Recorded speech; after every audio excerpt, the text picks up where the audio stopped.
ನಮಸ್ಕಾರ ಸ್ನೇಹಿತರೆ, Ram sir 360 YouTube ಚಾನಲ್ಗೆ ನಿಮಗೆ ಸ್ವಾಗತ. ನೋಡಿ, ಇವತ್ತಿನ ಪ್ರಚಲಿತ ಘಟನೆ ನೋಡೋಣ. ಹಾಗಾದರೆ ನೋಡಿ, ಇವತ್ತಿನ ಪ್ರಚಲಿತ ಘಟನೆ ಅತಿ ಪ್ರಮುಖವಾಗಿರ್ತವೆ, ಯಾರು ಮಿಸ್ ಮಾಡೋಕೆ ಹೋಗಬೇಡಿ. ನೋಡಿ, Prajavani, the Hindu news paper ಹಾಗೂ ಮತ್ತು ನೋಡಿ ಯಾವುದು ಇನ್ನೊಂದು GK ಟುಡೇ ಹಾಗೂ PIB ಇದು ಇಷ್ಟು ಮಾಹಿತಿಯನ್ನು ಒಳಗೊಂಡಿರುತ್ತೆ. ನೋಡಿ, ಮೊದಲೇದಾಗಿ ಪ್ರಜಾವಾಣಿ ನೋಡೋಣ, ಆಮೇಲೆ ದ ಹಿಂದೂ ನೋಡೋಣ, ಆಮೇಲೆ ದ GK ಟುಡೇ ನೋಡೋಣ. ಅಷ್ಟು ಎಲ್ಲ ಮಾಹಿತಿಯನ್ನು ಇದರಲ್ಲಿ ಹಾಕಿರ್ತೀನಿ.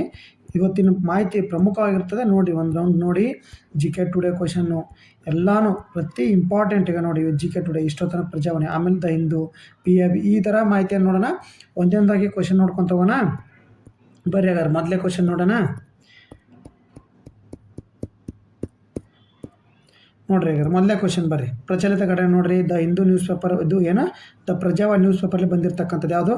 ಇತ್ತೀಚೆಗೆ ಸುದ್ದಿಯಲ್ಲಿದ್ದ ಲಿಟಲ್ ಟರ್ನ್ ಹಕ್ಕಿಗಳು ಸಂತಾನೋತ್ಪತ್ತಿ ಕುಸಿತವು ಕರ್ನಾಟಕದ ಯಾವ ಜಲಾನಯನ ಪ್ರದೇಶದಲ್ಲಿ ಕಂಡು ಬಂದಿದೆ? ನೋಡ್ರಿ, ಕೃಷ್ಣಾ ಮೇಲ್ದಂಡೆ, ಆಪ್ಷನ್ ಬಿ ತುಂಗಭದ್ರಾ ಹಿನ್ನೀರಿನ ಪ್ರದೇಶ, ಆಪ್ಷನ್ ಇ ಕಾವೇರಿ ನದಿ ಪಾತ್ರ, ಶರಾವತಿ ಹಿನ್ನೀರು. ಯಾವುದಾಗಾದ್ರೆ ಸರಿಯಾದ ಉತ್ತರ? ನೋಡ್ರಿ, ತುಂಗಭದ್ರಾ ಹಿನ್ನೀರಿನ ಪ್ರದೇಶ. ನೋಡಿ, ಸರಿಯಾದ ಉತ್ತರ ಬಂದ್ಬಿಟ್ಟು ತುಂಗಭದ್ರಾ ಹಿನ್ನೀರಿನ ಪ್ರದೇಶ. ಓಕೆ, ನೋಡಿಲ್ಲ ಹಾಗಾದ್ರೆ ಏನು ತುಂಗಭದ್ರಾ ಹಿನ್ನೀರಿನ ಪ್ರದೇಶ? ನೋಡಿ, ಲಿಟಲ್ ಟರ್ನ್ ಹಕ್ಕಿಗಳ ತೊಟ್ಟಿಲು ಕುಸಿತ, ತುಂಗಭದ್ರಾ ಹಿನ್ನೀರಿನ ಪರಿಸರಕ್ಕೆ ಎಚ್ಚರಿಕೆ ಗಂಟೆ. ನೋಡಿ, ಎಲ್ಲಿ ಬರ್ತೈತೆ ಹಂಗಂದರೆ ತುಂಗಭದ್ರಾ ಅಗ್ರಿಬೊಮ್ಮನಹಳ್ಳಿ. ನೋಡ್ರಿ, ಹಳ್ಳಿ ತಾಲೂಕಿನ ತುಂಗಭದ್ರಾ ನಿರಂತರ 9 ವರ್ಷಗಳಿಂದ ಲಿಟಲ್ ಹಿನ್ನೀರಿನ ಟರ್ನ್ ಹಕ್ಕಿಗಳು ಗೂಡು ಕಂಡುಗಳ ಸಂಖ್ಯೆ ಕುಸಿತಾ ಇದೆ. ನೋಡ್ರಿ, ಇದು ನೆಲದ ಮೇಲೆ ಹಕ್ಕಿ ನೋಡಿ, ಲಿಟಲ್ ಟರ್ನ್ ಬಂದಿರತಕ್ಕಂಥ ಮಾಹಿತಿ. ಓಕೆ, ಇದ್ರ ಬಗ್ಗೆ ನೋಡ್ರಿ, ಇದು ಗೂಡುಗಳನ್ನ ಎಲ್ಲಿ ಕಟ್ಟುತ್ತೆ? ನೆಲದ ಮೇಲೆ ಕಟ್ಟುತ್ತೆ. ನೋಡ್ರಿ, ಚಿತ್ರ ಕೊಟ್ಟಿದ್ದಾರೆ ನೋಡ್ರಿ, ಎಷ್ಟು ಗೂಡುಗಳನ್ನ ನೆಲದ ಮೇಲೆ ಕೊಡುತ್ತೆ. ನೋಡ್ರಿ, 60ಕ್ಕೂ ಹೆಚ್ಚು ಲಿಟಲ್ ಟರ್ನ್ ಹಕ್ಕಿಗಳು ಗೂಡುಗಳು ದಾಖಲಾಗಿದ್ದವು. ಆದರೆ 2 ವರ್ಷಗಳಲ್ಲಿ ಲಿಟಲ್ ಟರ್ನ್ ಹಕ್ಕಿಗಳ ಗೂಡು ಸಂಖ್ಯೆ ಕೇವಲ 3ಕ್ಕೆ ಇಳಿದಿದೆ ಅಂತ. ಜಸ್ಟ್ 3ಕ್ಕೆ ಇಳಿದಿದೆ. ಇದು ಎಲ್ಲಿಂದ ಬರುತ್ತೆ ನೋಡಾಗ? ಲಿಟಲ್ ಟರ್ನ್ ಹಕ್ಕಿಯು ಮೇಲೆ ಗೂಡು ನೆಲದ ಮೇಲೆ ಗೂಡು ಕಟ್ಟುವ ಚಿಕ್ಕ ಮೀನುಗಳ ಮೇಲೆ ಅವಲಂಬಿತವಾಗಿದೆ. ಆಹಾರ ಲಭ್ಯತೆ ಮತ್ತು ಸುರಕ್ಷಿತ ವಾಸಸ್ಥಳಕ್ಕೆ ಮೇಲೆ ಅವುಗಳ ಸಂತಾನೋತ್ಪತ್ತಿಯನ್ನು ಆಧರಿಸಿದೆ. ಆದರೆ ಇನ್ನಿಲ್ಲಿನ ಸುತ್ತಲಿನ ಪ್ರದೇಶಗಳ ನಡೆಯುವ ಕೆಲವು ಚಟುವಟಿಕೆಗಳ ಮೂಲ ಅವಶ್ಯಕತೆಗೆ ಇದು ದುರ್ಬಲಗೊಂಡಿದೆ. ನೋಡ್ರಿ, ಎಲ್ಲಿ? ತುಂಗಭದ್ರಾ ಹಿನ್ನೀರಿನಲ್ಲಿ. ಎಲ್ಲಿ? ಅಗ್ರಿಬೊಮ್ಮನಹಳ್ಳಿ, ವಿಜಯನಗರ. ಓಕೆ, ಅಗ್ರಿಬೊಮ್ಮನಹಳ್ಳಿ ತಾಲೂಕು ಬರ್ತೈತಲ್ಲ ಅಲ್ಲಿ. ಓಕೆ, ಹಾಗಾದರೆ ತುಂಗಭದ್ರಾ ನದಿ ಬಗ್ಗೆ ನೋಡ್ಕೋರಿ. ಹಾಗಾದರೆ ತುಂಗಭದ್ರಾ ನದಿ ನೋಡ್ರಿ, ತುಂಗಭದ್ರಾ ನದಿ ಎಲ್ಲಿಂದ ಬರ್ತದೆ? ಹಾಗಾದರೆ ತುಂಗಭದ್ರಾ ನದಿ ಯಾವ ನದಿಗೂ ಸೇರುತ್ತೆ ನೋಡ್ರಿ? ಆಂಧ್ರ ಪ್ರದೇಶದೊಳಗಡೆ ಕೃಷ್ಣಾ ನದಿಗೂ ಸೇರ್ತಕ್ಕಂಥ ಯಾವುದು? ತುಂಗಭದ್ರಾ ನದಿ. ಓಕೆ, ಇಲ್ಲಿ ನೋಡ್ರಿ ಹಾಗಾದ್ರೆ ಉಗಮ ಎಲ್ಲಿ? ತುಂಗಭದ್ರಾ ನದಿ ಚಿಕ್ಕಮಗಳೂರು ಜಿಲ್ಲೆ ಪಶ್ಚಿಮ ಘಟ್ಟದ ಗಂಗಾ ಮೂಲದಲ್ಲಿ ಉದಯಿಸಿ ತುಂಗಾ ಮತ್ತು ಭದ್ರಾ ನದಿಗಳು ಶಿವಮೊಗ್ಗ ಜಿಲ್ಲೆಯಲ್ಲಿ ಕೂಡ್ಲಿ ಎಂಬಲ್ಲಿ ಒಂದಾಗ್ತವೆ. ನೋಡ್ರಿ, ಚಿಕ್ಕಮಗಳೂರಿನಾಗ ತುಂಗ ಮತ್ತು ಭದ್ರಾ ಎಂಬ ನದಿಗಳು ಹುಡ್ತಾವೆ, 2 ಸಪ್ರೇಟಾಗಿ. ಆ ಶಿವಮೊಗ್ಗದ ಕೂಡ್ಲಿ ಎಂಬಲ್ಲಿ ಒಂದಾಗ್ತವೆ. ಕರ್ನಾಟಕದಲ್ಲಿ ಹರಿವು ಎಷ್ಟಾಗಿದ್ರೆ ಇಲ್ಲಿಂದ ಸುಮಾರು 382 ಕಿಲೋಮೀಟರ್ ಹರಿಯುವ ನದಿಯು ಶಿವಮೊಗ್ಗ, ದಾವಣಗೆರೆ, ವಿಜಯನಗರ, ಕೊಪ್ಪಳ, ರಾಯಚೂರು ಜಿಲ್ಲೆಗಳ ಮೂಲಕ ಸಾಗುತ್ತದೆ. ಹಾಗಾದ್ರೆ ನೋಡ್ರಿ, ಇಲ್ಲಿ ಗಡಿ ಏನೇನು? ಇದು ಕರ್ನಾಟಕ ಆಂಧ್ರ ಪ್ರದೇಶ ನಡುವೆ ಸುಮಾರು 58 ಕಿಲೋಮೀಟರ್ ನೈಸರ್ಗಿಕ ಗಡಿಯನ್ನು ಕಾರ್ಯನಿರ್ವಹಿಸುತ್ತದೆ. ನೋಡ್ರಿ, ಇಲ್ಲಿ ನೋಡ್ರಿ ಆಂಧ್ರ ಪ್ರದೇಶ ಗಡಿ ಈ ಥರ ನೋಡ್ರಿ. ಇದು ನಮ್ಮ ಕರ್ನಾಟಕದಲ್ಲಿ ಆಂಧ್ರ ಪ್ರದೇಶದ ಗಡಿಯನ್ನು ಏನು ಮಾಡ್ತಾರೆ? 58 ಕಿಲೋಮೀಟರ್ ಮೂಲಕ ಗಡಿ ಮೂಲಕ ಸಾಗಣೆ ಮಾಡುತ್ತೆ. ಸಂಗಮ ಇಲ್ಲಿಗೆ ಅಂತಿಮ ಇಲ್ಲಿಗೆ ನೋಡ್ರಿ. ಯಾಕಂದ್ರೆ ಅಂತಿಮವಾಗಿ ಆಂಧ್ರ ಪ್ರದೇಶದ ಕರ್ನೂಲ್ ಜಿಲ್ಲೆಯ ಸಂಗಮೇಶ್ವರ ಎಂಬಲ್ಲಿ ಅಲಂಪುರ್ ಸಮೀಪ ಬಳಿ ಕೃಷ್ಣಾ ನದಿಯನ್ನು ಸೇರ್ತದೆ. ನೋಡ್ರಿ, ಹಂಗಾರಲ್ಲಿ ಆಂಧ್ರ ಪ್ರದೇಶದಲ್ಲಿ ಅಲ್ಲೇ ಅಲಂಪುರದ ಬಳಿ ಕೃಷ್ಣಾ ನದಿಯನ್ನು ಸೇರ್ತಕ್ಕಂಥ ನದಿ. ಪ್ರಮುಖ ಉಪನದಿಗಳು ಯಾವುವು? ವರದಾ ನದಿ, ವೇದಾವತಿ, ಅಗ್ರಿಬೊಮ್ಮನಹಳ್ಳಿ ಅಂತ ಬರ್ತ್ರಿ. ವೇದಾವತಿ ಮತ್ತು ಕುಮುದ್ವಿ ಮತ್ತು ಅಂದ್ರಿ, ಇವು ಉಪನದಿಗಳು. ಒಟ್ಟು 4 ಉಪನದಿಗಳು. ಎದಕ್ಕೆ? ತುಂಗಭದ್ರಾ ನದಿಗೆ. ಓಕೆ, ಹಾಗಾದ್ರೆ ಬನ್ನಿ ಇದು ನದಿ ಮೇಲೆ ಹಿಸ್ಟ್ರಿ ಕ್ವಶನ್ ನೋಡ್ರಿ. ಹಾಗಾದ್ರೆ ಹಿಸ್ಟ್ರಿ ಕ್ವಶನ್ ಇರ್ಬೋದು ತುಂಗಭದ್ರಾ ನದಿ ಮೇಲೆ ನೋಡ್ರಿ. ಹಾಗಾದ್ರೆ ನೋಡ್ರಿ, ಅಭ್ಯಾಸದ ಪ್ರಶ್ನೆ. ನೀವು ಇದ್ರ ಮೂಲಕ ಕಮೆಂಟ್ ಮೂಲಕ ಇದಕ್ಕೆ ಆನ್ಸರ್ ಮಾಡಬೇಕು. ಇದಕ್ಕೆ ಕಮೆಂಟ್ ಮೂಲಕ ಆನ್ಸರ್ ಮಾಡಬೇಕು. ಏನು? ವಿಜಯನಗರ ಸಾಮ್ರಾಜ್ಯದ ಈ ಕೆಳಗಿನ ಆಡಳಿತಗಾರರಲ್ಲಿ ಯಾರು ತುಂಗಭದ್ರಾ ನದಿ ಅಡ್ಡಲಾಗಿ ದೊಡ್ಡ ಆಣೆಕಟ್ಟು ಮತ್ತು ನದಿಯ ರಾಜಧಾನಿ ನಗರಕ್ಕೆ ಹಲವಾರು ಕಿಲೋಮೀಟರ್ ಉದ್ದದ ಕಾಲುವೆ ಕಮ್ ಜಲಚರವನ್ನು ನಿರ್ಮಿಸಿದ್ದರು? ದೇವರಾಯ 1, ಮಲ್ಲಿಕಾರ್ಜುನ, ವೀರವಿಜಯ, ವಿರೂಪಾಕ್ಷ. ಕಮೆಂಟ್ ಮೂಲಕ ಆನ್ಸರ್ ಮಾಡಿರಿ. ನೋಡ್ರಿ, ಯಾರು ಮಾಡ್ತಾರೆ? ಹಿಸ್ಟ್ರಿ ಯಾರು ಓದಿರಿ? ಕರೆಂಟ್ ಅಫೇರ್ಸ್ ರಿಲೇಟೆಡ್ ಕೊಟ್ಟಿದ್ದೀನಿ. ಓಕೆ, ನೆಕ್ಸ್ಟ್ ಕ್ವಶನ್ ಹೋಗೋಣಾಗ್ರೆ. ನೋಡ್ರಿ, ಹಾಗಾದ್ರೆ ಭಾರತ ಸಂವಿಧಾನದ ಯಾವ ವಿಧಿಯಡಿಯಲ್ಲಿ ಲೋಕಸಭೆ ಸ್ಪೀಕರ್ ಅವರನ್ನು ಪದಚ್ಯುತಗೊಳಿಸುವ ಪ್ರಕ್ರಿಯೆ ಉಲ್ಲೇಖಿಸಲಾಗಿದೆ? ನೋಡ್ರಿ, ನ್ಯೂಸ್ ಪೇಪರ್ಲಿ ಬಂದಿರತಕ್ಕಂಥದ್ದು. ಏನು? ಅವಿಶ್ವಾಸವನ್ನು ನಿರ್ಣಯವನ್ನು ವಿರೋಧ ಪಕ್ಷವರು ಎಲ್ಲಿ? ದೇಶದೊಳಗೆ, ರಾಜ್ಯದೊಳಗಲ್ಲ. ಲೋಕಸಭೆ ರಾಜ್ಯಸಭೆಯಲ್ಲಿ ಬರ್ತವೆ. ಹಾಗಾದರೆ ಬರ್ತಕ್ಕಂಥದ್ದು ಓಂ ಬಿರ್ಲಾ ಅವರ ವಿರುದ್ಧ ನೋಡ್ರಿ ನಿರ್ಣಯ ಮಂಡನೆ ವಿಶ್ವಾಸ 120 ವಿಪಕ್ಷಗಳ ಸಂಸದರ ಸಹಿ. ಯಾವ ವಿಧಿ ಹಾಗಾದ್ರೆ ಸರಿಯಾದ ಉತ್ತರ 94ನೇ ವಿಧಿ. ನೋಡ್ರಿ ಹಾಗಾದ್ರೆ 94ನೇ ವಿಧಿ ಏನು ಹೇಳುತ್ತಾ ಸಂಪೂರ್ಣ ಮಾಹಿತಿ ನೋಡ್ರಿ. ಹಾಗಾದ್ರೆ ನೋಡ್ರಿ ಏನು ಹೇಳ್ತಾ ಲೋಕಸಭೆ ಸ್ಪೀಕರ್ ಪದಚ್ಯುತಿ. ಓಕೆ, ಹೇಗೆ 94ನೇ ವಿಧಿಯ ಸಿ ವಿಧಿ ಏನು ಹೇಳುತ್ತದೆ ನೋಡ್ರಿ. ಹಾಗಾದ್ರೆ ಏನು ಹೇಳುತ್ತಾ ಹಾಗಾದ್ರೆ ನೋಡ್ರಿ ಏನು ಹೇಳುತ್ತೆ ಹಾಗಾದ್ರೆ ಒಂದು ನೋಡ್ರಿ ಜೂಮ್ ಮಾಡ್ತೀನಿ ಸ್ವಲ್ಪ ನೋಡ್ಕೊಳ್ಳಿ. ಒಂದು ಪ್ರಮುಖ ರಾಜಕೀಯ ಬೆಳವಣಿಗೆಯಲ್ಲಿ ಸ್ಪೀಕರ್ ಬಿರ್ಲಾ ಅವರು ಪದಚ್ಯುತಿ ವಿಪಕ್ಷಗಳು ಲೋಕಸಭೆ ಪ್ರಧಾನ ಕಾರ್ಯದರ್ಶಿಗೆ ಅಧಿಕೃತ ನೋಟಿಸ್ ನೀಡಿದೆ. ಸದನದಲ್ಲಿ ವಿರೋಧ ಪಕ್ಷ ನಾಯಕರು ಮಾತನಾಡದೆ ಪದೇ ಪದೇ ಅವಕಾಶ ನಿರಾಕರಿಸಿದ್ದಾರೆ ಎಂದು ಆರೋಪಿಸಿ ಓಕೆ 94C ಅಡಿಯಲ್ಲಿ ಮನವಿ ಸಲ್ಲಿಸಲಾಗಿದೆ. ಓಕೆ, 94C ಪ್ರಕಾರ ಲೋಕಸಭೆಯಲ್ಲಿ ನಿರ್ಣಯವನ್ನು ಅಂಗೀಕರಿಸುವ ಮೂಲಕ ಸಭಾಧ್ಯಕ್ಷರು ಅವರ ಅಧಿಕಾರದಿಂದ ತೆಗೆಯಬಹುದು. ನೋಡ್ರಿ, ಸಭಾಧ್ಯಕ್ಷರನ್ನ ಅವರ ಅಧಿಕಾರದಿಂದ ತೆಗಿಬೋದು. ಈ ಪ್ರಕ್ರಿಯೆ 3 ಹಂತಗಳಲ್ಲಿ ಒಳಗೊಂಡಿದೆ. ಓಕೆ, ಏನೇನು ಒಳಗೊಂಡಿದೆ ಹಾಗಾದ್ರೆ ನೋಡ್ರಿ.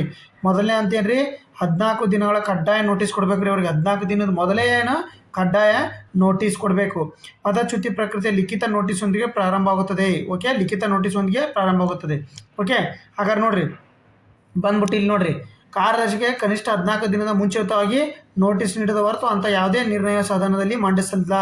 14 ದಿನ ಅವಧಿ ಒಂದು ರೀತಿಯ ಆವೇಶ ಇಳಿಸುವ ಸಮಯವಾಗಿದೆ. ಓಕೆ, ನೆಕ್ಸ್ಟ್ ಅಂತ ನೋಡ್ರಿ ಹಾಗಾದ್ರೆ ಎರಡನೇ ಹಂತ ಏನಾಗಾದ್ರೆ ನೋಡ್ರಿ ಎರಡನೇ ಹಂತ ಮತ್ತು ಅನುಮೋದನೆ ಮತ್ತು 50 ಸದಸ್ಯರ ನಿಯಮ. ನೋಡ್ರಿ ಏನಂಗಂದ್ರೆ ಏನು 14 ದಿನಗಳ ನೋಟಿಸ್ ಅವಧಿ ಮುಗಿದ ನಂತರ ನೋಡ್ರಿ 14 ದಿನದ ನೋಟಿಸ್ ಕೊಟ್ಟಿರ್ತಾರಲ್ಲ, ನೀಡಿದ ನಂತರ ನೋಟಿಸ್ ನೀಡಿದ ಸದಸ್ಯರು ಅದನ್ನು ಸದನದ ಮುಂದೆ ಮಂಡಿಸುತ್ತಾರೆ.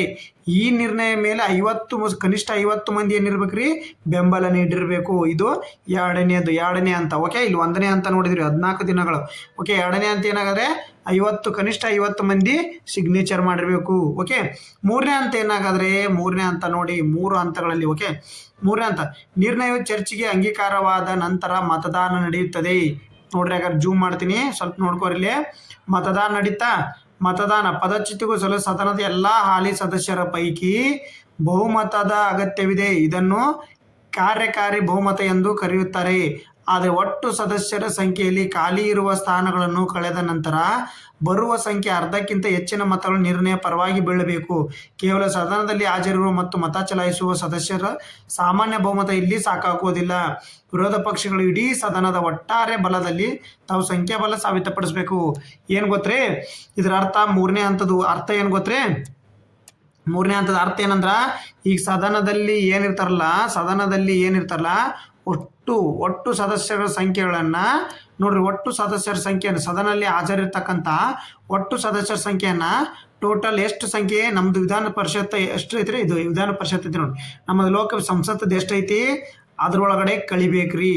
ಅದ್ರ ಒಳಗಡೆ ಕಳೆದ್ರೆ ಅವ್ರು ಎಷ್ಟು ಇರ್ತಾರಲ್ಲ ಅದ್ರ ಅರ್ಧದಷ್ಟು ಜನಸಂಖ್ಯೆ, ಅದರ ಅರ್ಧದಷ್ಟು ಸದಸ್ಯರು ಈ ಅನುಮೋದನೆಗೆ ಸಿಗ್ನೇಚರ್ ಮಾಡ್ಬೇಕು. ಅರ್ಥ ಆಯ್ತು ರೀ? ಈಗ 542 ಜನನು ಹಾಜರಿರಂಗಿಲ್ರಿ. ಅದ್ರಾಗ 100-200 ಜನ ಇದ್ರಿ ಅಂತ ತಿಳ್ಕೊರಿ. 200 ಜನ ಅಂತ ತಿಳ್ಕೊರಿ. 542ರಾಗ 200 ಕಳೆದ್ರೆ ಎಷ್ಟು ಐತ್ರಿ? 242. 242 ಅರ್ಧ ಎಷ್ಟು ರೀ? 121 ಜನ ಇದಕ್ಕೆ ಸಹಿ ಮಾಡಿರ್ಬೇಕು ನೋಡ್ರಿ. ಅಲ್ಲಿ ಬೆಂಬಲ ನೀಡಬೇಕ್ರಿ. ಅವತ್ತಿಂದು ಬೆಂಬಲ ಮಾಡಿ 121 ಅಂದರೆ 122 ಜನ ಸಹಿ ಮಾಡಿ ಬೆಂಬಲ ನೀಡಿರ್ಬೇಕು. ಓಕೆ, ಅರ್ಥ ಆತ್ರಿ? ಓಕೆ, ನೋಡ್ರಿ ಇಲ್ಲಿ ಲೋಕಸಭೆ ಏನೇನು ನೋಟಿಸ್ನಲ್ಲಿ ಏನಿದೆ ನೋಡ್ರಿ. ಅವ್ರಿಗೆ ಎದಕ್ಕೆ ವಿರೋಧ ಪಕ್ಷದವರು ಇದನ್ನ ಮಾಡ್ತಿದ್ದಾರೆ? ಸ್ಪೀಕರ್ ನಡೆ ಪಕ್ಷಾತೀತದಿಂದ ಕೂಡಿದೆ, ವಿಪಕ್ಷ ನಾಯಕ ಮಾತಿಗೆ ಅವಕಾಶ ಇಲ್ಲ, ಸಂಸತ್ ಮೂಲದ ಹಕ್ಕಿನ ಉಲ್ಲಂಘನೆ, ಫೆಬ್ರವರಿ 2 ರಾಹುಲ್ ಭಾಷಣಕ್ಕೆ ತೊಡಕು, ಭಾಷಣ ಪೂರ್ಣಗೊಳಿಸಲು ಬಿಡಲಿಲ್ಲ. ಇದು ಕೇವಲ ಒಂದು ಪ್ರತ್ಯೇಕ ಘಟನೆ ಅಲ್ಲ, ಪ್ರತಿ ಸಲವೂ ಪ್ರತಿಪಕ್ಷ ನಾಯಕರಿಗೆ ಅಡ್ಡಿ ಮಾಡ್ತಿದ್ದಾರೆ ಅಂತೇಳಿ. ಓಕೆ, ಇದ್ರ ಮಾಹಿತಿ ಸಂಪೂರ್ಣ ಆಯ್ತಾ? ನೆಕ್ಸ್ಟ್ ಹೋಗೋಣ ಹಾಗಾದ್ರೆ. ನೋಡ್ರಿ ಹಾಗಾದ್ರೆ ಇತ್ತೀಚೆಗೆ ಯಾವ ರಾಜ್ಯ ಸರ್ಕಾರ ಗಂಭೀರ ಕಾಯಿಲೆಗೆ ಬಳಲುತ್ತಿರುವ ಶಿಕ್ಷಕರಿಗೆ 1 ವರ್ಷದ ವೇತನ ಸಹಿತ ರಜೆ ನೋಡ್ರಿ, ಪೇಮೆಂಟ್ ಸ್ಯಾಲ್ರಿ ಪ್ಲಸ್ ರಜೆ ಏನು ಘೋಷಿಸಿದವ್ರು ಯಾರಾಗಾದ್ರೆ? ಕರ್ನಾಟಕ, ಗೋವಾ, ಮಹಾರಾಷ್ಟ್ರ, ಕೇರಳ. ಯಾರಾಗಾದ್ರೆ ನೋಡ್ರಿ ಕರ್ನಾಟಕ, ಗೋವಾ, ಮಹಾರಾಷ್ಟ್ರ, ಕೇರಳ. ಯಾಗಾದ್ರೆ ಸರಿಯಾದ ಉತ್ತರ ನೋಡ್ರಿ ಗೋವಾದಲ್ಲಿ ನೋಡ್ರಿ ಸರಿಯಾದ ಉತ್ತರ ಬಂದ್ಬಿಟ್ಟು ಗೋವಾ. ಓಕೆ, ಗೋವಾ ನೋಡ್ರಿ. ಗಂಭೀರ ಕಾಯಿಲೆ ಶಿಕ್ಷಕರಿಗೆ ಗೋವಾದಲ್ಲಿ 1 ವರ್ಷ ವೇತನ ಪ್ಲಸ್ ರಜೆ. ಪುನಃ ಮಾರಣಾಂತಿಕ ಕಾಯಿಲೆಗಳುಳ್ಳ ಸರ್ಕಾರಿ ಹಾಗೂ ಅನುದಾನಿತ ಶಾಲೆಗಳಲ್ಲಿ ಶಿಕ್ಷಕರಿಗೆ 1 ವರ್ಷ ಮತ್ತು ರಜೆ, ಪೇಮೆಂಟ್ ವಿತ್ ರಜೆ 365. ಗೋವಾ ಸರ್ಕಾರ ಶಿಕ್ಷಣ ಇಲಾಖೆ ನಿರ್ದೇಶನ ನೀಡಲಾಗಿದೆ. ಓಕೆ, ನೆಕ್ಸ್ಟ್ ಬರ್ರಿ, ನೆಕ್ಸ್ಟ್ ಕ್ವಶನ್ ಯಾರು, ನೆಕ್ಸ್ಟ್ ಕರೆಂಟ್ ಅಫೇರ್ಸ್ ಏನಾಗ್ರೆ, ಭಾರತೀಯ ರೈಲ್ವೆ ಇತ್ತೀಚೆಗೆ ಬಿಡುಗಡೆ ಮಾಡಿದ all in one super app ಹೆಸರು ಏನಾಗದ್ರಿ? ನೋಡಿ, ಏನು ರೈಲ್ವೆ ಇಲಾಖೆ ಒಂದು ಆ್ಯಪ್ ಮಾಡೈತೆ ಆಲ್ ಇನ್ ಒನ್ ಸೂಪರ್ ಅಂತಂದ್ರೆ ಎಲ್ಲಾದು ಒಂದೇ ಮಾಹಿತಿಯನ್ನು ಮಾಡಬೇಕು, ಎಲ್ಲಾನು ಒಂದೇ ಮಾಹಿತಿಯನ್ನು ಮಾಡ್ಬೇಕಂತೇಳಿ ಒಂದು ಆ್ಯಪ್, ರೈಲ್ ಸೇವಾನ, ರೈಲ್ ಒನ್ನ, UTS ಮೊಬೈಲ್ನ, ಇಂಡಿಯನ್ ರೈಲ್ವೆ ಸೂಪರ್ ಆ್ಯಪ. ನೋಡ್ರಿ ಇಲ್ಲಿ ಕೊಟ್ಟಿದ್ದಾರೆ ನ್ಯೂಸ್ ಪೇಪರ್ನಾಗೆ ರೈಲ್ ಒನ್ ಆ್ಯಪು. ಯಾವುದು ಸರಿಯಾದ ಉತ್ತರ? ಯಾವುದು? Rail one. Option B is the right answer. ನೋಡ್ರಿ ಏನಾಗದ್ರೆ ನ್ಯೂಸ್ ಬನ್ರಿ, ರೈಲ್ವೆ ಸೇವೆಗಳು ಒಂದೇ ಕಡೆ ರೈಲ್ ಒನ್ ಆ್ಯಪ್ ಬಿಡುಗಡೆ.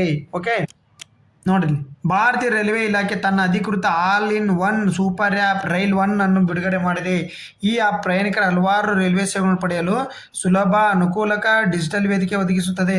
ಪ್ರಯಾಣಿಕರು ಕಾಯ್ದಿರಿಸಿದ ಟಿಕೆಟ್ಗಳು, ಪ್ಲಾಟ್ಫಾರ್ಮ್ ಟಿಕೆಟ್ಗಳು ಮತ್ತು ಸೀಸನ್ ಟಿಕೆಟ್ಗಳು ಬುಕ್ ಮಾಡಬಹುದು. ಇದರೊಂದಿಗೆ ರೈಲಿನ ಮಾರ್ಗ ಹುಡುಕಾಟ, PNR ಸ್ಥಿತಿ, ಕೋಚ್ ರೈಲುಗಳ ಹುಡುಕಾಟ ಎಲ್ಲ ವಿವರಗಳು ಒಂದೇ ಆ್ಯಪ್. ನೋಡಿ ಇಷ್ಟಿತ್ತವ್ರಿಗೆ ಅವು ಏನೇನೋ IRTC ಇತ್ತು, IRTC where is my train ಅವೆಲ್ಲನೂ ಇದ್ದು ರೀ, ಅವನ್ನೆಲ್ಲ ತೆಗೆದು ಏನು ಮಾಡಿದ್ದಾರೆ ರೈಲ್ ಒನ್ ಆ್ಯಪ್ ಮಾಡರಿದ್ದಾರೆ. ಓಕೆ, ಹಾಗಾದ್ರೆ ನೋಡ್ರಿ ಇಲ್ಲಿ ಇತ್ತೀಚೆಗೆ ಬಾಗಲಕೋಟೆ ಜಿಲ್ಲೆಯ ಆಲ್ಮಟ್ಟಿ ನೀರಿನಲ್ಲಿ ಮೊದಲ ಕಾಣಿಸಿಕೊಂಡ ಯುರೋಪ್ ಮೂಲದ ಅಪರೂಪದ ಅಕ್ಕಿ ಯಾವುದು?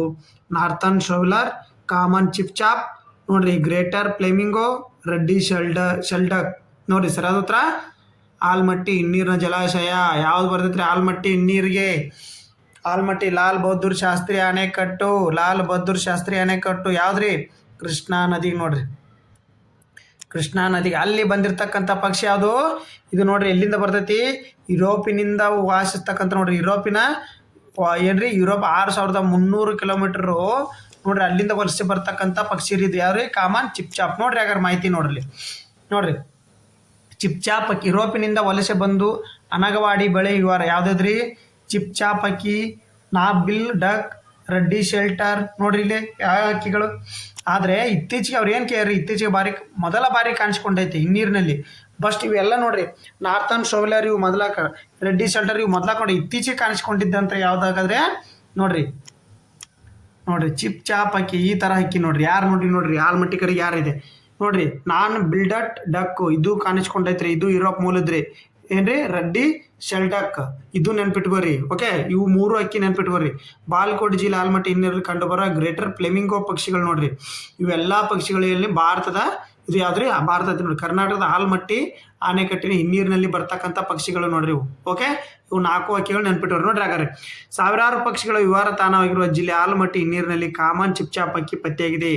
ಈ ಪ್ರದೇಶದಲ್ಲಿ ವಿರಳವಾಗಿ ಕಾಣುವ ಚಿಪ್ಚಾಪ್ ಅಕ್ಕಿಯು ಸಂಶೋಧಕರು ಮೊದಲ ಬಾರಿ ಗುರುತಿಸಿದ್ದಾರೆ.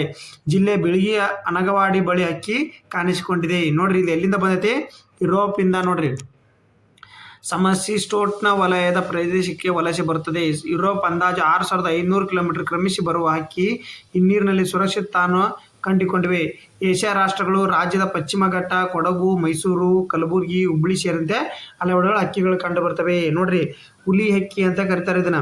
ಈ ಹಕ್ಕಿ ಹೊರಡಿಸುವ ಧ್ವನಿ ಇಂಗ್ಲಿಷ್ನಲ್ಲಿ ಚಿಪ್ಚಾಪ್ ಎಂಬಂತೆ ಕೇಳುತ್ತದೆ, ಹೀಗಾಗಿ ಅಕ್ಕಿಗೆ ಹೆಸರಿಡಲಾಗಿದೆ. ಕನ್ನಡದಲ್ಲಿ ಕಂದು ಎಲೆ ಹುಲಿ ಹಕ್ಕಿ ಅನ್ನಲಾಗುತ್ತೆ. ನೋಡ್ರಿ ಏನ್ರಿ ಇದನ್ನ ಕನ್ನಡದಲ್ಲಿ ಹುಲಿ ಹಕ್ಕಿ ಅಂತ ಕರೀತಾರೆ ನೋಡ್ರಿ, ನೆನ್ಪಿಟ್ಕೋರಿ ಇದನ್ನು. ಓಕೆ, ಹಾಗಾದ್ರೆ ಹಿನ್ನೀರಿನ ಪಕ್ಷಿಗಳ ಸ್ವರ್ಗ ಬಿಜಾಪುರ ಜಿಲ್ಲೆಯ ಆಲಮಟ್ಟಿ ಡ್ಯಾಮ್ನಲ್ಲಿ ಇನ್ನು 64 ಹೆಚ್ಚು ಪ್ರಭೇದಗಳು ಕಂಡು ಬರ್ತವೆ. ಓಕೆ, ಇದನ್ನಿಷ್ಟು ನೆನ್ಪಿಟ್ಕೋರಿ. ಓಕೆ, ಅರ್ಥ ಆಯ್ತಾ?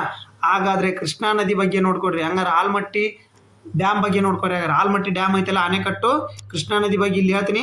ಫಸ್ಟ್ ಆಲ್ಮಟ್ಟಿ ಡ್ಯಾಮ್ ನೋಡ್ಕೊರಿ. ಆಲ್ಮಟ್ಟಿ ಆನೆಕಟ್ಟನ್ನು ಲಾಲ್ ಬಹದ್ದೂರ್ ಶಾಸ್ತ್ರಿ ಜಲಾಶಯ ಅಂತ ಕರೀತಾರೆ. ಓಕೆ, ಉತ್ತರ ಕರ್ನಾಟಕದ ವಿಜಯಪುರ ಜಿಲ್ಲೆಯ ಬಸವನ ಬಾಗೇವಾಡಿ ತಾಲೂಕಿನಲ್ಲಿದ್ದು ಕೃಷ್ಣಾ ನದಿಗೆ ಅಡ್ಡಲಾಗಿ ಕಟ್ಟಲಾಗೈತೆ. ಇದು ಪ್ರಮುಖ ನೀರಾವರಿ ಮತ್ತು ಜಲವಿದ್ಯುತ್ ಯೋಜನೆಗೆ ಉದ್ದೇಶ ಇದು. ಅದಕ್ಕೆ ನೀರಾವರಿ ಮತ್ತು ಜಲವಿದ್ಯುತ್ ಯೋಜನೆಗೆ 2005ರಲ್ಲಿ ಪೂರ್ಣಗೊಂಡ ಈ ಅಣೆಕಟ್ಟು 519 ಮೀಟರ್ ಏರಿಸಲಾಗಿದೆ. ಪ್ರಸ್ತುತ ಎಷ್ಟೈತ್ರಿ? 520 ಮೀಟರ್ಗೆ ಏರಿಸಲು ಸುಪ್ರೀಂ ಕೋರ್ಟ್ ಆದೇಶ ನೀಡೈತಿ.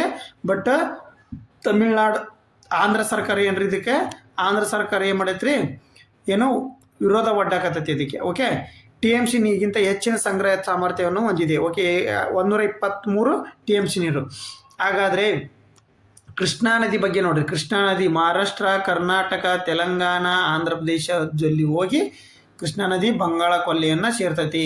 ಪೂರ್ವಾಭಿಮುಖವಾಗಿರ್ತಕ್ಕಂಥ ಸತಾರ್ ಡಿಸ್ಟಿಕ್ ನೋಡ್ರಿ, ಮಹಾರಾಷ್ಟ್ರ ಸತಾರ್ ಡಿಸ್ಟಿಕ್ಕಿಂದ ಕರ್ನಾಟಕ, ತೆಲಂಗಾಣ, ಆಂಧ್ರ ಪ್ರದೇಶ ಎಷ್ಟು 1 2 3 4 4 ರಾಜ್ಯಗಳ ಮೂಲಕ ನೋಡ್ರಿ. ಇವು ನೆನ್ಪಿಟ್ಕೋರಿ, ವಿತ್ ಮ್ಯಾಪ್ ಕೊಟ್ಟಿದ್ದೀನಿ, ನೆನ್ಪಿಟ್ಕೋರಿ.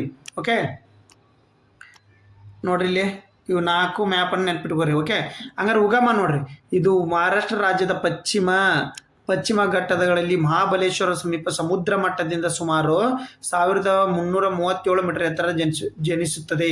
ಹರಿವು ನೋಡ್ರಿ, ಹಾಗಾದ್ರೆ ಹರಿವು ಮತ್ತು ಉದ್ದ 1400 ಕಿಲೋಮೀಟರ್ ಉದ್ದವಿರುವ ಈ ನದಿಯು ಮಹಾರಾಷ್ಟ್ರ ನೋಡ್ರಿ, ಕರ್ನಾಟಕ, ಓಕೆ ಹಾಗೂ ತೆಲಂಗಾಣ ಹಾಗೂ ಆಂಧ್ರ ಪ್ರದೇಶಗಳ ಕೊನೆಯದಾಗಿ ಆಂಧ್ರ ಪ್ರದೇಶದ ಹಂಸಾಲಾದಿಯಲ್ಲಿ ಬಂಗಾಳ ಕೊಲ್ಲಿಯನ್ನು ಸೇರುತ್ತದೆ. ಗೊತ್ತಾತ್ರಿ. ಕರ್ನಾಟಕದಲ್ಲಿ ಈ ನದಿ ಸುಮಾರು 483 ಕಿಲೋಮೀಟರ್ ಉದ್ದ ಹರಿಯುತ್ತದೆ. ಉತ್ತರ ಕರ್ನಾಟಕ ಭಾಗದಲ್ಲಿ ಇದು ಪ್ರಮುಖ ನೀರಿನ ಮೂಲವಾಗಿದೆ. ಇದರ ಪ್ರಮುಖ ಉಪನದಿಗಳು ಯಾವ ನೋಡ್ರಿ, ತುಂಗಭದ್ರಾ, ಭೀಮಾ, ಘಟಪ್ರಭಾ, ಮಲಪ್ರಭಾ, ಕೊಯ್ನಾ, ಮೂಸಿ ಮತ್ತು ದೂದ್ಗಂಗಾ ಇದರ ಪ್ರಮುಖ ಉಪನದಿಗಳು ನೋಡ್ರಿ. ಯಾವ್ರಿ? ಕೃಷ್ಣಾ ನದಿ ಉಪನದಿಗಳು ಯಾವುವು? ತುಂಗಭದ್ರಾ ನದಿ. ತುಂಗಭದ್ರಾ ಎಲ್ಲಿ ಸೇರುತ್ತೆ? ಆಂಧ್ರ ಪ್ರದೇಶದಾಗ ಹೋಗಿ ತುಂಗಭದ್ರಾ ನದಿ ಸೇರ್ತೈತಿ. ಸ್ಟಾರ್ಟಿಂಗ್ ಹೇಳಿದ್ನಲ್ಲ ತುಂಗಭದ್ರಾ ನದಿ ಬಗ್ಗೆ ಹೇಳಿದ್ನಲ್ರಿ. ತುಂಗಭದ್ರಾ ನದಿ ಇಲ್ಲಿಂದ ಶಿವಮೊಗ್ಗದಿಂದ ಹೋಗಿ ಏನು ತುಂಗ ಮತ್ತು ಭದ್ರಾ ಎಂಬ ಏನು ಚಿಕ್ಕಮಗಳೂರಾಗ ಹುಟ್ಟಿ ಶಿವಮೊಗ್ಗದಲ್ಲಿ ತುಂಗಭದ್ರಾ ನದಿಯಾಗಿ ಅದೇನು ಮಾಡ್ತಾರೆ, ಆಂಧ್ರ ಪ್ರದೇಶದ ಗಡಿಗೆ ಹೋಗಿ ಕೃಷ್ಣಾ ನದಿಯನ್ನು ಸೇರ್ತೈತಿ. ಓಕೆ ಇದರ ಘಟಪ್ರಭಾ ನದಿ, ಮಲಪ್ರಭಾ ನದಿ, ಕೊಯ್ನಾ, ಮೂಸಿ, ದೂದ್ಗಂಗಾ ಇದರ ಪ್ರಮುಖ ನದಿಗಳು. ಹಾಗಾದರೆ ಈ ಪ್ರಮುಖ ಜಲಾಶಯಗಳನ್ನು ಯಾವ ಕಟ್ಟಾರ ನೋಡ್ರಿ? ಕೃಷ್ಣಾ ನದಿಗೆ ಪ್ರಮುಖ ಜಲಾಶಯಗಳು ಯಾವ್ಯಾವ? ಹಾಗಾದರೆ ಕೃಷ್ಣಾ ನದಿಗೆ ಪ್ರಮುಖ ಜಲಾಶಯಗಳು ಯಾವ್ಯಾವು ನೋಡ್ರಿ? ಆಲ್ಮಟ್ಟಿ ಅಣೆಕಟ್ಟಿಗೆ ಅಂತೀವಿ ನಾವು, ಲಾಲ್ ಬಹದ್ದೂರ್ ಶಾಸ್ತ್ರಿ ಸಾಗರ ಅಂತೀವಿ. ನಾರಾಯಣಪುರ ಅಣೆಕಟ್ಟು ಬಿಜಾಪುರ, ಬಸವಸಾಗರ ಅಂತ ಕರಿತೀವಿ ರೀ. ನಾಗಾರ್ಜುನ ಸಾಗರ ತೆಲಂಗಾಣ, ಆಂಧ್ರ ಪ್ರದೇಶದಲ್ಲಿ ಕಟ್ಟ್ಯಾರ. ಶ್ರೀಶೈಲಂ ಅಣೆಕಟ್ಟು, ಇದಕ್ಕೆ 4 ಅಣೆಕಟ್ಟುಗಳನ್ನು ಕಟ್ಟಿದ್ದಾರೆ. ಧಾರ್ಮಿಕ ಮಹತ್ವ ನೋಡ್ರಿ ಇದ್ರ ಬಗ್ಗೆ. ಈ ನದಿಯನ್ನು ಕೃಷ್ಣವೇಣಿ ಎಂದು ಕರೆಯುತ್ತಾರೆ. ಓಕೆ ಪ್ರತಿ 12 ವರ್ಷಗಳಿಗೊಮ್ಮೆ ನಡೆಯುವ ಕೃಷ್ಣ ಪುಷ್ಕರ ಉತ್ಸವ ಅತ್ಯಂತ ಪವಿತ್ರ ಪರಿಗಣಿಸಲಾಗಿದೆ. ನೋಡ್ರಿ ಕೃಷ್ಣ ಪುಷ್ಕರ ಹಾಗಾದ್ರೆ ಎಲ್ಲಿ ನಡಿತೈತಿ ನೋಡ್ರಿ? ಕಮೆಂಟ್ ಮೂಲಕ ತಿಳಿಸಿ. ನಾ ಹೇಳಂಗಿಲ್ಲ ನಿಮಗೆ ನೋಡ್ರಿ. ಹಾಗಾದ್ರೆ ಕೃಷ್ಣ ಪುಷ್ಕರ ಉತ್ಸವ ಎಲ್ಲಿ ನಡಿತೈತಿ? ಕಮೆಂಟ್ ಮೂಲಕ ತಿಳಿಸ್ರಿ. ಕೃಷ್ಣ ಪುಷ್ಕರ ಉತ್ಸವ ಎಲ್ಲಿ ನಡೆದೈತೆ? ಕಮೆಂಟ್ ಮೂಲಕ ನೀವು ತಿಳಿಸ್ಬೇಕು. ಓಕೆ ನೆಕ್ಸ್ಟ್ ಕ್ವಶನ್ ಬರ್ರಿ, GK ಟುಡೇ ಕ್ವಶನ್ಗೆ. ಹಾಗಾದರೆ ನೋಡ್ರಿ, ಇತ್ತೀಚಿನ ಸುದ್ದಿಯಲ್ಲಿ ಕಂಡುಬರುವ ಲೈರಿಯೋಥಿಮಿಸ್ ಕೆರಾಲೆನಿಸ್ ಎಂದರೇನು? ಡ್ರ್ಯಾಗನ್ ಫ್ಲೈ ಹೊಸ ಜಾತಿ, ಆಕ್ರಮಣಕಾರಿ ಕಳೆ, ಮೀನಿನ ಹೊಸ ಜಾತಿ, ಸಾಂಪ್ರದಾಯಿಕ ಔಷಧಿ. ನೋಡ್ರಿ ಸರಿಯಾದ ಉತ್ತರ ಯಾವುದಾಗಾದ್ರೆ ಡ್ರ್ಯಾಗನ್. ಸರಿಯಾದ ಉತ್ತರ ಬಂದು option A is the right answer. ನೋಡ್ರಿ ಹಾಗಾದ್ರೆ ವಿವರಣೆ ನೋಡ್ರಿ. ಹಾಗಾದ್ರೆ ಇದ್ರ ಬಗ್ಗೆ ಕೇರಳದ ತಗ್ಗು ಪ್ರದೇಶದಲ್ಲಿ ಕರಾವಳಿ ಪ್ರದೇಶಗಳಿಂದ ಲೈರಿಯೋಥಿಮಿಸ್ ಕೆರಾಲೆನಿಸ್ ಎಂಬ ಹೊಸ ಡ್ರ್ಯಾಗನ್ ಫ್ಲೈ ಪ್ರಭೇದವು ಸಂಶೋಧಕರು ದೃಢಪಡಿಸಿದ್ದಾರೆ. ಇದನ್ನು ಸಾಮಾನ್ಯವಾಗಿ ಸ್ಲೆಂಡರ್ ಬೊಂಬಾರ್ಡಿಯರ್ ಎಂದು ಕರೆಯಲಾಗುತ್ತದೆ ಮತ್ತು ಲೆರಿಯೋಥಮಿಸ್ ಕುಲಕ್ಕೆ ನೋಡ್ರಿ ಯಾವುದು ಲೆರೆಮಿಥಿಸ್ ಕುಲಕ್ಕೆ ಸೇರಿದೆ. ಅದರ ಈಶಾನ್ಯ ಭಾರತ ಸಂಬಂಧಿ ಲೈರಿಯೋಥಿಮಿಸ್ ಅಸಿಗ್ಯಾಸ್ಟ್ ಜೊತೆ ವಿವರವಾದ ಹೋಲಿಕೆ ನಂತರ ಇದನ್ನು ಪ್ರತ್ಯೇಕ ಪ್ರಭೇದವೆಂದು ಗುರುತಿಸಲಾಗಿದೆ. ಓಕೆ ಈ ಪ್ರಭೇದವು ತೆಳ್ಳಗಿನ ಹೊಟ್ಟೆ, ವಿಶಿಷ್ಟ ಆಕಾರದ ಬಾಲ ಮತ್ತು ವಿಶಿಷ್ಟ ಜನಾಂಗದ ರಚನೆಯನ್ನು ಹೊಂದಿದೆ. ಓಕೆ ಅರ್ಥ ಆಯ್ತು?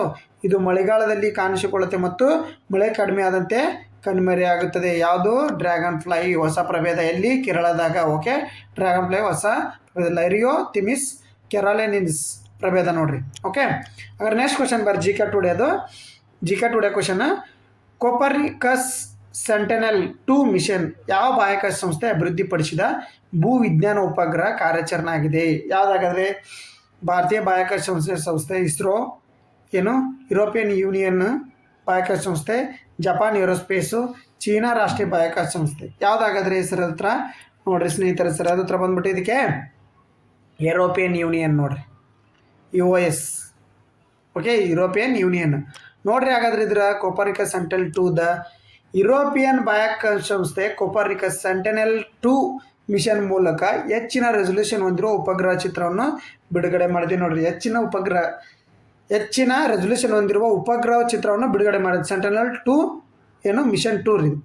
ಈ ಚಿತ್ರ ಎದಕ್ಕೋಸ್ಕರ ನೋಡ್ರಿ? 2026 ಚಳಿಗಾಲದ ಒಲಿಂಪಿಕ್ ಕ್ರೀಡಾಕೂಟಕ್ಕೆ ಯೋಜಿಸಲಾದ ಸ್ಥಳಗಳನ್ನು ಸೆರೆ ಹಿಡಿಯುತ್ತದೆ ಮತ್ತು ಈ ಭೂ ವೈಶಿಷ್ಟ್ಯತೆಗಳ ಭೂಪ್ರದೇಶ, ಮಾನವ ನಿರ್ಮಿತ ಮೂಲಸೌಕರ್ಯ ಹೆಚ್ಚು ವಿವರವಾಗಿ ಎತ್ತಿ ತೋರಿಸಿ ನೋಡ್ರಿ. ಹೈ ರೆಸಲ್ಯೂಷನ್ ಕ್ಯಾಮ್ರಾ ಇದಕ್ಕೆ ಹೊಂದಿಸ್ತಕ್ಕಂಥದ್ದು. Okay, Copernicus Sentinel mission European ಬಾಹ್ಯಾಕಾಶ ಸಂಸ್ಥೆ ಅಭಿವೃದ್ಧಿಪಡಿಸಿದ ಇದಂದರೆ ಭೂ ಪರಿವೀಕ್ಷಣಾ ಉಪಗ್ರಹ ನೋಡ್ರಿ. ಭೂ ವೀಕ್ಷಣಾ ಉಪಗ್ರಹ ಅಂದರೆ EOS ಉಪಗ್ರಹ. ಇದು ನೋಡ್ರಿ, ಇದು ಯುರೋಪಿಯನ್ ಒಕ್ಕೂಟ ಭೂ ವೀಕ್ಷಣಾ ಕಾರ್ಯಕ್ರಮದ ಕೊಪರ್ನಿಕಸ್ನ ಭಾಗವಾಗಿದೆ. ಇದು ಏನು ಕೆಲಸ ಮಾಡುತ್ತೆ? ಭೂ ಮೇಲ್ಮೇಲ್ ಪರಿಸ್ಥಿತಿಗಳಲ್ಲಿ ಬದಲಾವಣೆಗಳು ಮತ್ತು ವ್ಯತ್ಯಾಸಗಳನ್ನು ಮೇಲ್ವಿಚಾರಣೆ ಮಾಡೋದ್ರಿಂದ ಮೇಲೆ ಮಿಷನ್ ಕೇಂದ್ರೀಕರಿಸಲಾಗಿದೆ. ಅಂದರೆ ಭೂಮಿ ಮೇಲೆ ಏನಾರು ಚೇಂಜ್ ಆದ್ರೆ, ನಿನ್ನೆಗಿನ ಇವತ್ತು ಚೇಂಜ್ ಆದ್ರೆ ಅದ್ರ ಬಗ್ಗೆ ಅಧ್ಯಯನ ಮಾಡುತ್ತೆ. ಓಕೆ, ಇನ್ನೊಂದು ಕ್ವಶನ್ ಬರ್ರಿ, GK ಟುಡೇ ಕ್ವಶನ್. ಇತ್ತೀಚೆಗೆ ಸುದ್ದಿಯಲ್ಲಿ ಕಾಣಿಸಿಕೊಂಡ ಥೈಟ್ಸ್ ಹಿಮನದಿ ಯಾವ ಪ್ರದೇಶದಲ್ಲಿದೆ? ನೋಡ್ರಿ, ಅಂಟಾರ್ಟಿಕಾ, ಹಿಮಾಲಯ, ನೈಜೀರಿಯಾ, ಗ್ರೀಸ್. ಯಾವ್ದು ನೋಡ್ರಿ?